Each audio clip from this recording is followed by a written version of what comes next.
Essa pequena apresentação que eu vou fazer aqui, ela tem uma origem. Isso foi um discurso que eu fiz na Câmara dos Deputados, no segundo semestre de 2013, em que antecipava mais ou menos os caminhos que o Brasil estava tomando em direção a uma crise econômica. Quando o presidente da MUP, José Patriota, esteve comigo há uns 2 meses atrás, eu mostrei a ele esse discurso e ele pediu a mim que fizesse uma apresentação. Transforme isso numa apresentação e vá falar na MUP. Mas, rapaz, falta menos de uma semana daqui que eu atualize esses números, mas fiz um esforço, atualizei, e lá o presidente Josinaldo estava presente e me convidou para que eu fizesse também aqui, nesse encontro de vocês. Eu quero dizer para vocês, esclarecer inicialmente, que tudo que eu falar aqui são opiniões pessoais minhas, de um militante político, de uma pessoa que tem acompanhado a trajetória da sociedade brasileira. Não há aqui nenhuma posição institucional do governo de Pernambuco. É a opinião de um cidadão e de um militante político que interpreta assim os caminhos recentes do nosso país e da nossa sociedade. Pode passar. Bem, essa foto aí é a foto da capa da revista The Economist, que é a revista mais importante de economia do mundo. Essa capa é do início de 2009. Ela mostrava que o Brasil tinha deixado de ser o país do futuro para, de fato, agora ser o país do presente. A gente tinha uma grande janela de oportunidades, porque o Brasil vinha fazendo tudo certinho desde os anos 80. Pode passar. A gente, na década de 80, a gente derrotou a ditadura militar, construiu a democracia, promulgou uma Constituição cidadã.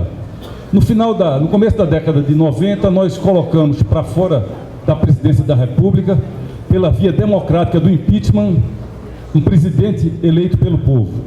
Na década de 90, o Brasil conseguiu estabilizar a moeda com o Plano Real e conseguiu vencer um processo inflacionário que era um flagelo de uma geração nesse país.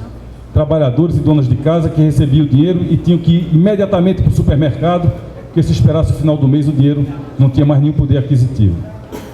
Nos anos 2000, com a eleição do presidente Lula, o Brasil implantou programas sociais que tiraram milhões de brasileiros da miséria e da pobreza, reduziu desigualdade, o mundo começou a crescer. O mundo cresceu entre 2003 e 2008, o que nunca tinha crescido na história do capitalismo. O mundo cresceu nesse período mais do que cresceu depois da Guerra de 45. O Brasil pegou esse trem da história, começou a crescer também. O crescimento da arrecadação do governo federal no Brasil foi de 700 bilhões por ano. O Brasil saiu de 500 bilhões por ano para 1 trilhão e 200 entre 2003 e 2013.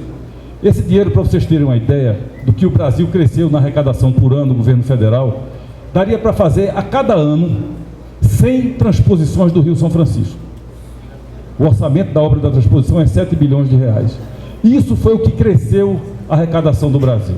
Só para esclarecer para vocês, o Bolsa Família, um programa, na minha opinião, importantíssimo para tirar famílias brasileiras da miséria, Bolsa Família custa 25 bilhões de reais.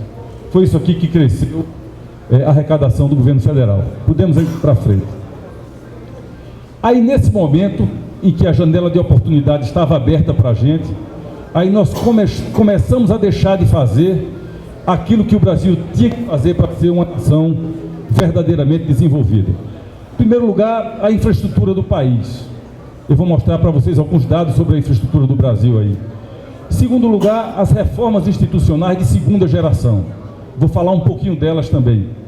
Em terceiro lugar, a reforma educacional que o Brasil tem que fazer, porque eu vou mostrar para vocês que, em termos internacionais, o Brasil está regredindo na qualidade da sua educação pública. E, por fim, manter os fundamentos da economia que tinham possibilitado ao Brasil ter criado essa janela de oportunidades para o futuro. Essa capa da revista The Economist é uma capa de 2013. Aí ela diz que o Brasil jogou fora o conjunto de oportunidades que tinha criado com um ciclo virtuoso de 30 anos. Primeira questão da infraestrutura que eu coloquei para vocês. Não tem nenhuma experiência de país no mundo que tenha se desenvolvido sem investir em infraestrutura. Sem investir em estradas, em ferrovias, em portos, em aeroportos, em saneamento básico, em transporte coletivo nas grandes cidades, Nada disso o Brasil fez. A taxa de investimento do Brasil hoje em infraestrutura é essa aqui. O setor privado investe 1% do PIB e o governo federal investe 1,4%. Um total de 2,4%, que é um pouco mais que a metade da média internacional. Vocês saberam a repercussão da infraestrutura? Vocês imaginam o que aconteceu nos municípios em torno da BR-232 depois da sua duplicação? O que aconteceu com Gravatal, o que aconteceu com Vitória, o que aconteceu com Caruaru, o que aconteceu com Goiânia agora e que está acontecendo com a implantação da fábrica da Fiat. Então, o investimento em infraestrutura, ele é fundamental para alavancar o investimento privado e para gerar renda e gerar emprego.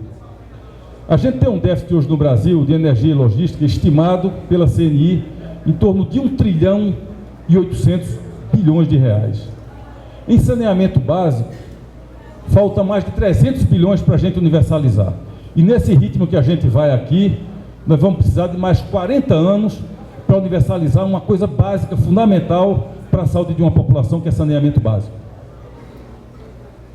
Aqui a questão das reformas, que o Brasil não fez nenhuma reforma de segunda geração, enquanto o Brasil poderia, diante daquela janela de oportunidades, enquanto a economia funcionava bem, começar a propor à sociedade essas reformas. A primeira delas, a reforma tributária. O Brasil tem um sistema tributário extremamente complicado e extremamente injusto. Esse dado para vocês aqui, isso é um dado importantíssimo. Quem ganha até 2 salários mínimos do Brasil, paga quase 50% de imposto. Quem ganha mais de 30 salários, paga um pouco mais de 25% de imposto. Quer dizer, o sistema tributário brasileiro, ele é regressivo, ele é injusto, ele penaliza mais os mais pobres e ele é uma coisa extremamente complicada. O Brasil publicou quase 5 milhões de normas tributárias depois da Constituição.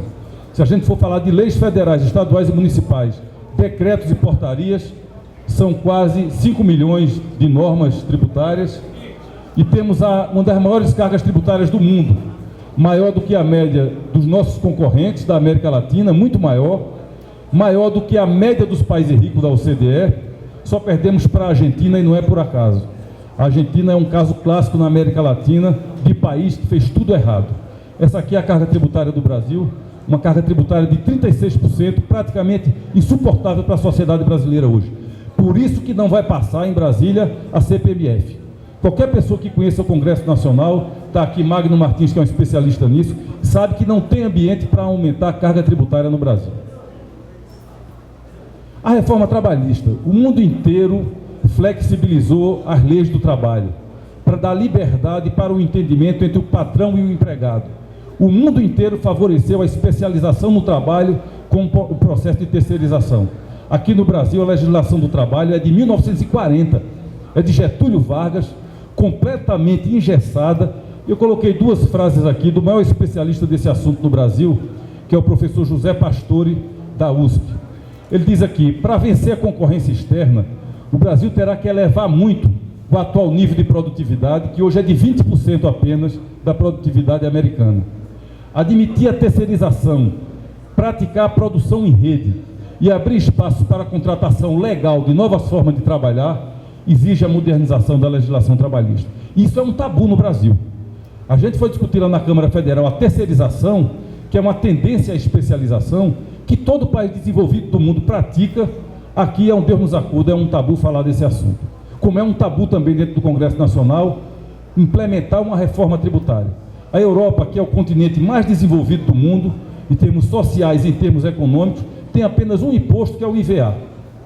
O Brasil é um conjunto complicadíssimo de impostos federais, municipais e estaduais, e como eu falei para vocês ali, quase 5 milhões de normas tributárias depois da Constituição. Aqui a reforma da Previdência Social, que é outro tabu falar sobre isso no Brasil. Vocês têm esse número aqui em cima. Cada vez que um jovem entra na idade adulta no Brasil, entra na população economicamente ativa, 4 brasileiros entram na idade idosa, quer dizer, passam dos 60 anos de idade. A população idosa no Brasil cresce a uma velocidade 4 vezes maior do que o crescimento da população economicamente ativa. O déficit da Previdência Social, em 2014, foi de 56 bilhões de reais. Esse ano, será de 89 bilhões de reais, para o ano de 125 bilhões de reais. Quando soma com o déficit da Previdência Pública aqui, vai para 200 bilhões de reais. E ninguém enfrenta esse assunto, ninguém trata desse assunto. Todo mundo com medo de tratar de um assunto que é absolutamente necessário para a nossa nação, para a nossa sociedade, mas a classe política, com medo de enfrentar esse assunto, que terá que enfrentar, fica empurrando com a barriga um assunto dessa gravidade aqui. Aqui a questão do novo Pacto Federativo, que diz mais respeito a vocês que são vereadores e às prefeituras. Quando a Constituição de 88 ela foi promulgada, havia um conceito que era o seguinte: o governo federal formula as políticas e os estados e municípios executam as políticas de saúde e de educação, as políticas sociais. Vamos ver o que é que aconteceu depois da Constituição para cá. Isso aqui são dois gráficos, um de 85 e um de 2013, como se comportam as receitas tributárias no Brasil. Em 85, 80% da arrecadação do país eram de receitas compartilhadas, o IPI e o imposto de renda. Isso representava 80% do bolo tributário. Hoje representa apenas 33%, e as não compartilhadas que ficam lá no governo federal, apenas no governo federal, representam 67% do bolo tributário nacional. Vamos para frente. Aqui é a despesa do governo federal com saúde pública no Brasil. Ela saiu de 76% em 1990, de tudo que se gasta com saúde pública no Brasil, e caiu para 43%. Então a gente está vendo aqui uma linha invertida. Enquanto o governo federal concentrou mais receitas, ele hoje despende menos do que despendia há 20 anos atrás com saúde pública. Agora vamos para a educação. Aqui é um dado recente do bolo tributário nacional. Isso aqui está chegando para 60. 60, 25 e 15. Esse é o número mais atualizado, porque esse número aqui é de 2013. O que é que o Brasil, o governo federal, gasta com educação básica no Brasil? Gasta apenas 15%, os estados gastam 37% e os municípios gastam 47%. Ou seja, receita concentrada em Brasília e despesa concentrada nos estados e nos municípios, e sobretudo nos municípios. Então, essa situação de pré-insolvência das prefeituras não é conversa para inglês ver, não. Isso é rigorosamente verdadeiro. Os municípios do Brasil estão quase quebrados ou quebrados. E os números confirmam isso. Não é choradeira de prefeito nem de vereador. Isso é a realidade brasileira confirmada em números que atesta essa situação atual que nós vivemos. Aqui a questão das reformas que poderiam transformar o Brasil num país mais competitivo. Isso aqui são dois rankings. Esse aqui é do Banco Mundial, que fala dos melhores e dos piores países do mundo para se fazer negócio. Aqui no ranking de 189 países, o Brasil fica na posição de 120.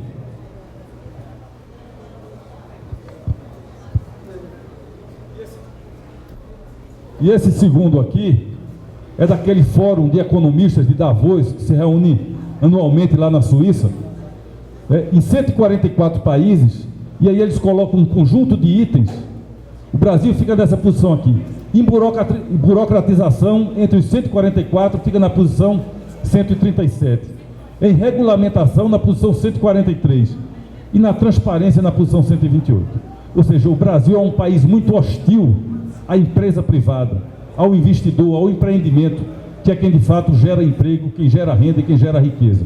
E o Brasil tinha que fazer uma agenda para simplificar o ambiente de negócios do Brasil e permitir que outras pessoas pudessem investir na nossa economia. Aqui a questão da reforma educacional, que é o tema ao qual eu tenho me dedicado nos últimos 10 anos da minha vida. Se fala muito que a educação melhorou no Brasil, mas os dados não confirmam isso. Isso aqui é um dado do MEC, final do ensino fundamental, 9º ano, antiga 8ª série. Nós estamos praticamente estagnados em língua portuguesa e em matemática. Essas linhas aí, elas mostram o percentual de alunos que têm o desempenho satisfatório no final do ensino fundamental. Quem é que sabe a língua portuguesa que deveria saber no final do fundamental? 29%. E quem sabe a matemática adequada? 18%, 16%. No final do ensino fundamental, na antiga 8ª. No final do ensino médio é pior, porque o português cai aqui para 27% e matemática apenas 9%. E é uma tendência clara de declínio aqui. Enquanto o mundo inteiro está fazendo suas reformas educacionais, os países da Ásia, praticamente todos, né, e começou pelo Japão, depois Coreia, hoje tem Taiwan, tem China, tem Singapura, todo mundo fazendo sua reforma educacional, correndo para educar sua população, o Vietnã também agora, Austrália, Nova Zelândia, o Brasil retrocedendo nos dados, que são dados oficiais do Ministério da Educação. Depois eu vou mostrar para vocês dados internacionais aqui. Aquele gráfico que eu mostrei para vocês, ele é menos ruim do que esse aqui, porque esse gráfico aqui mostra, volta ao anterior, por favor. Esse gráfico aqui, ele mostra o desempenho da rede total, ou seja, aqui estão as escolas públicas e as escolas privadas. Eu agora vou separar, vou decompor rede privada da rede pública, para vocês perceberem o seguinte: além da baixa qualidade da educação no Brasil, nós temos um apartheid educacional. A escola privada é muito melhor que a escola pública. Aqui aquele número da matemática que mostrei para vocês, 9% tem um desempenho adequado no final do ensino médio. Mas quando a gente faz uma amostra só da rede privada, é 34%. Quando a gente faz uma amostra só da rede pública, é menos de 5%. Ou seja, menos de 5% dos jovens brasileiros que terminam o terceiro ano científico, o terceiro ano do ensino médio, sabem a matemática que deveriam saber. Isso aqui é uma verdadeira tragédia. Isso aqui é uma tragédia que compromete o presente e o futuro do Brasil. Eu vou mostrar agora para vocês o Brasil comparado com os outros países do mundo. Isso aqui é uma prova que é feita pela OCDE com 65 países no mundo. Uma prova de língua, de leitura da língua daquele país, uma prova de matemática e uma prova de ciências. Essa prova é feita a cada 3 anos, com alunos de 15 anos. Aqui está 2006, 2009, 2012. A de 2015 está sendo feita. O Brasil era a posição 52, caiu para a posição 54 e caiu para a posição 57. Ou seja, nós estamos regredindo na educação e esse dado internacional confirma aquele dado do Ministério da Educação. No lugar de a gente estar avançando na educação, que é um elemento essencial para o desenvolvimento de um país, nós estamos retroagindo nele. Agora, mostrar para vocês aqui que o dado internacional também confirma o apartheid que eu falei para vocês. Aqui é o Brasil, que se fosse representado só pelas escolas federais, pelos colégios de aplicação. Aqui o Brasil, se fosse representado só pelas escolas privadas, ficaria na posição 42, entre 65. E aqui, se o Brasil fosse representado só pelas escolas públicas, aí iria para a posição 62, entre os 65. Quer dizer, nós estamos vivendo uma verdadeira tragédia educacional nesse país, e é preciso que se grite por isso, porque senão nós não teremos, lamentavelmente, futuro nenhum pela frente. Aqui o último item que eu coloquei para vocês, que é a questão da economia. Qual foi a opção que o Brasil fez recentemente na economia? O Brasil fez uma opção pelo aumento do consumo das famílias, pelo aumento do custeio do Estado e com baixa taxa de investimento. Qual foi o resultado disso? Famílias endividadas, o Estado com déficit primário pela primeira vez desde 94 do Plano Real, aumento da dívida pública e baixa taxa de investimento. Mostrar rapidamente algumas tabelinhas para vocês, para a gente abrir a nossa conversa aqui. Isso aqui é a taxa de endividamento das famílias no Brasil. Elas saíram em 2005 de 18%, hoje 46% da renda das famílias brasileiras é compromisso com dívida, que elas contraíram nesse processo de estimular o consumo irresponsavelmente. Está aqui esse dado, é um dado do Banco Central do Brasil, aqui uma manchete do jornal Globo. Aqui é o comportamento do Estado brasileiro, do governo nacional, em relação às suas receitas e suas despesas. Pela primeira vez no Brasil, desde 94, a Receita não deu nem para pagar o custeio do Estado brasileiro, que era o que acontecia todos os anos. O Brasil pagava as despesas e guardava um pedaço de dinheiro para pagar os juros da dívida. É o que a gente chama de superávit primário. Sempre tinha um superávit primário. Pagava todas as despesas, guardava um pedacinho de dinheiro para pagar o juro da dívida. Esse ano de 2014, o Brasil não pagou nem as despesas que tinha que pagar, as despesas correntes. Teve um déficit no ano de 32 bilhões de reais. Esse ano de 2015, quando o ministro Joaquim Levy assumiu, disse que juntar dinheiro para pagar juros da dívida na ordem de 66 bilhões de reais. Há uns 2 meses atrás, 3 meses, ele disse que tinha que reduzir, só ia dar para guardar 8 bilhões para pagar a dívida. E a notícia que saiu anteontem é que o buraco desse ano não vai dar para pagar nada da dívida. E é um buraco estimado entre 50 bilhões e 70 bilhões de reais, ou seja, o dobro do buraco de 2014 do ano passado. Vejam o que é que fizeram com a economia desse país para perpetuar um projeto de poder. Aqui a questão das estatais, as 2 maiores estatais do Brasil, né, a Petrobras e a Eletrobras, populismo tarifário de não deixar a gasolina seguir o preço do mercado, custou aos contribuintes brasileiros, à sociedade brasileira, 100 bilhões de reais o ano passado. E a intervenção da presidente do setor elétrico, através de uma medida provisória demagógica, custou ao povo brasileiro, à sociedade, 105 bilhões de reais. Essa aqui é a desvalorização da Petrobras e a desvalorização da Eletrobras no mercado de ações internacional. Aqui, aquele número que eu tinha falado para vocês de taxa de investimento. Não tem país no mundo que tenha se desenvolvido sem investir na infraestrutura, sem investir na abertura de novos negócios. O Brasil, dos países em desenvolvimento, é quem tem a menor taxa de investimento. Perde aqui, só ganha aqui para Portugal, Paraguai e Grécia, mas ele fica muito abaixo dos concorrentes dele. Vocês olham aqui para a China tem uma taxa de investimento de 49%. Não é por acaso que a China cresceu mais do que todos os outros países do mundo no período recente. A China esse ano vai crescer 7% e está todo mundo alarmado dizendo que é muito pouco, porque a China crescia a 9%, 10% todo ano, baseado nesse conceito aqui de taxa de investimento. Está aqui outro concorrente da gente, a Índia, taxa de investimento de 33%. Está aqui a Rússia, 23%. Está aqui a África do Sul, o Brasil aqui embaixo, com apenas 18% de taxa de investimento. Aqui é o aumento da dívida pública, é evidente, o país não arrecada, gasta mais do que arrecada. Aqui é o crescimento da dívida pública no Brasil. O Brasil já tem uma dívida pública hoje de 68% do PIB. A gente compara com os outros, aqui a China é que tem mais a Índia com 60%. Mas quando você pega a média dos emergentes, é 40%. Ou seja, nós estamos caminhando rapidamente naquele caminho da Grécia ali, de quebrar o país no talo mesmo, de deixar o país sem nenhuma condição de buscar empréstimos internacionais, porque a credibilidade do país hoje é praticamente zero entre os grandes financiadores internacionais. Vamos para frente. Aqui são apenas os dados da crise, quer dizer, o Brasil ia subir, estourou, e agora caiu, mergulhou aqui. Essa é uma matéria da revista Veja. Vamos para frente. Aqui é a inflação, chegando a 10%, uma coisa que o Brasil tinha vencido, uma grande conquista da sociedade brasileira. Hoje, quem vai para a feira, para o supermercado, qualquer trabalhador, qualquer pai de família, qualquer dona de casa sabe do que eu estou falando. Pode ir para frente. Aqui, taxa de juros, quer dizer, as famílias que estão com 46% de endividamento, pagando essa conta aqui do aumento da taxa de juros, chegando quase a 15% ao ano. Aqui, talvez o pior de todos os flagelos, que é o problema do desemprego. O Brasil já fechou esse ano 1 milhão de postos de trabalho, 1 milhão de pais de família desempregados. Aqui em Pernambuco são 78 mil já, pessoas que tinham carteira assinada e que perderam o seu emprego.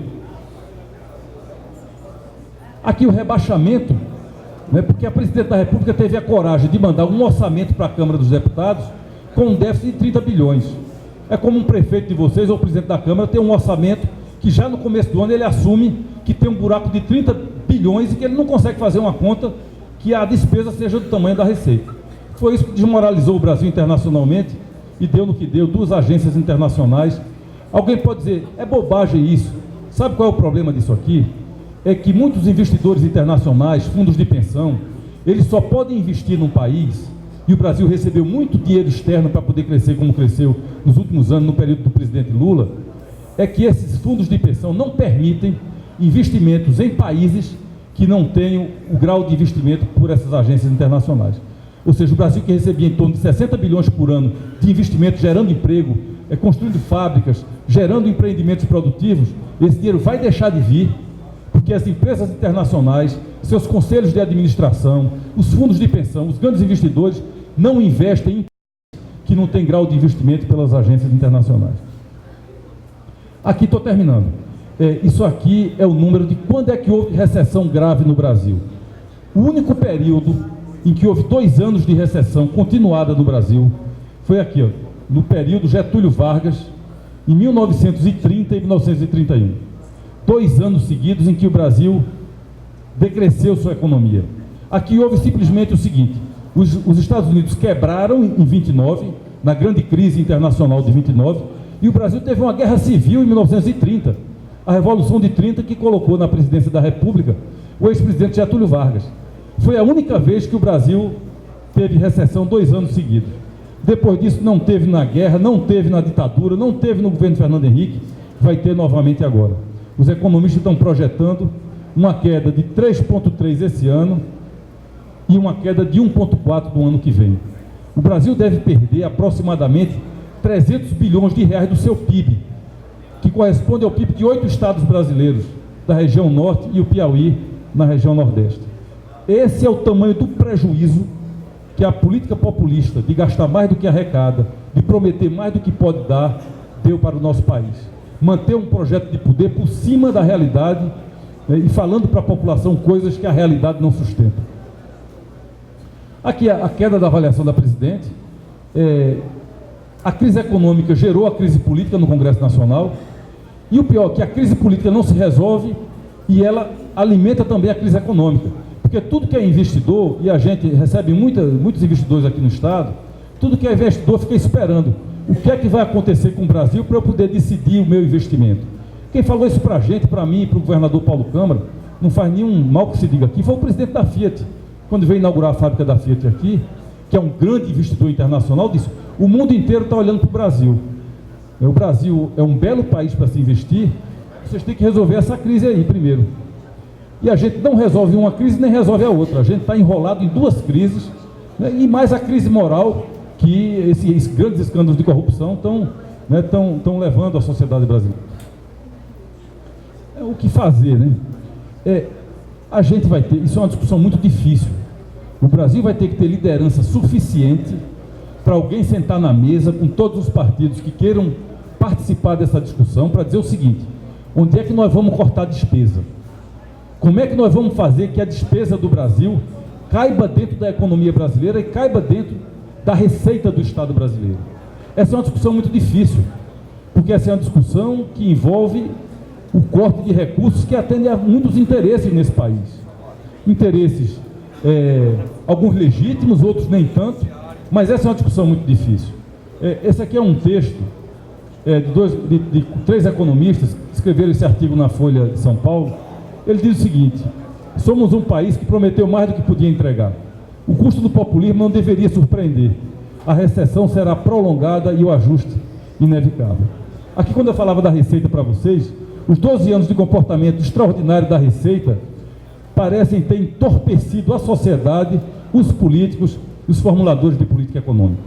Nós não teremos solução para essa crise no Brasil sem as lideranças políticas sentarem em torno de uma mesa e disserem onde é que a gente vai cortar despesa, como é que a gente vai fazer uma reforma da Previdência, como é que a gente vai fazer as outras reformas para o Brasil tomar o rumo novamente do seu crescimento econômico e do seu desenvolvimento social. Pronto, aqui nós estamos chegando no último slide. O que é que pode nos mover, que esperança pode nos mover nesse momento? Primeiro, que a ficha caiu. A gente está fazendo uma correção de rumo. Felizmente nós não estamos seguindo adiante nesse rumo do populismo, de prometer o que não se pode dar, como a Argentina foi destruída dessa forma, como a Venezuela está indo nessa direção. Se um Estado, como uma família, como uma empresa, não se sustenta se a despesa for maior que a receita. Segundo o Brasil, isso todo mundo diz, qualquer grande investidor internacional diz, o Brasil é o país das oportunidades, é um país de 200 milhões de habitantes, 200 milhões de consumidores, é um país com grandes riquezas naturais. Então, se a gente fizer o dever de casa e a confiança retornar, nós temos tudo para retomar o nosso rumo. Agora, nós precisamos fazer uma autocrítica de onde é que nós erramos, para que nesse futuro próximo a gente não volte a cometer os erros que já cometeu. A gente, vocês que são pessoas que têm liderança na política, pessoas politizadas, essa discussão tem que se dar no âmbito da sociedade brasileira. Essa é uma discussão inevitável que a gente tem que enfrentar para retomar o caminho do desenvolvimento. Muito obrigado pela atenção de vocês.